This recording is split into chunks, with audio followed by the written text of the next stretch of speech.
శ్రీలంకతో రెండో టెస్ట్ లో టీమిండియా భారీ స్కోర్ చేసింది. ధ్రువ్ జురేల్ అయితే ఏకంగా 9 4లు 3 6లతో 115 పరుగులు చేసి నాట్అవుట్ గా నిలిచాడు. 175 బంతుల్లోనే ఇది సాధ్యపరిచాడు. అజేయమైన శతకంతో చెలరేగడంతో తొలి ఇన్నింగ్స్ ను భారత్ 503 పరుగులకు 9 వికెట్లు కోల్పోయి అంత భారీ స్కోర్ వద్ద డిక్లేర్ చేసింది.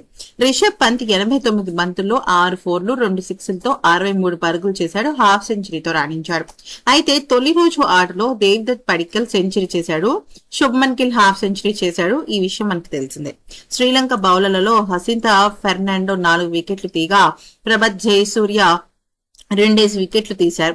ఇక లహీరు కుమారకు 1 వికెట్ దక్కింది. అనంతరం శ్రీలంక బ్యాటింగ్ కు దిగిన 2 బంతులు పడగానే వర్షం అంతరాయం కలిగించింది. ఆ తర్వాత ఆట తిరిగి ప్రారంభం కాగా లంక 3 ఓవర్లలో 2 వికెట్లు కోల్పోయి 8 పరుగులు చేసింది.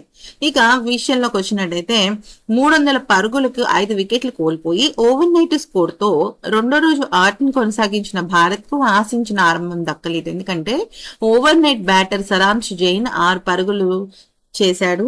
అయితే ఇంకా తను అవుట్ అయిపోయాడు అనమాట. దాంతో తొలి రోజు ఆటలో రిటైర్డ్ హట్ గా వెనుతిరిగిన రిషబ్ పంత్ మళ్లీ బ్యాటింగ్ కు దిగాడు. ధ్రువ్ జురేల్ తో కలిసి ఇన్నింగ్స్ ను ముందుకు నడిపించాడు. తనదైన శైలితో ఈ జోడీ చాలా అద్భుతంగా రాణించారు. ఈ క్రమంలో పంత్ 81 బంతుల్లో హాఫ్ సెంచరీ చేసుకోగా ధ్రువ్ జురేల్ అయితే 97 బంతుల్లో అర్ధశతకం సాధించాడు.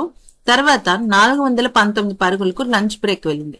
రెండో సెషన్ లో పంత్ దూకుడుగా బ్యాటింగ్ చేశాడు. భారీ సిక్స్లతో విరుచుకుపడ్డాడు. అయితే అతన్ని కుసారా నువంతా అవుట్ చేయగా దాంతో 7వ వికెట్ కు నమోదైన 112 పరుగుల భారీ భాగస్వామ్యానికి తెరపడింది. క్రీజ్ లో మానవ్ సుతార్ రాగా ధ్రువ్ జురేల్ తన జోరుని కొనసాగించాడు.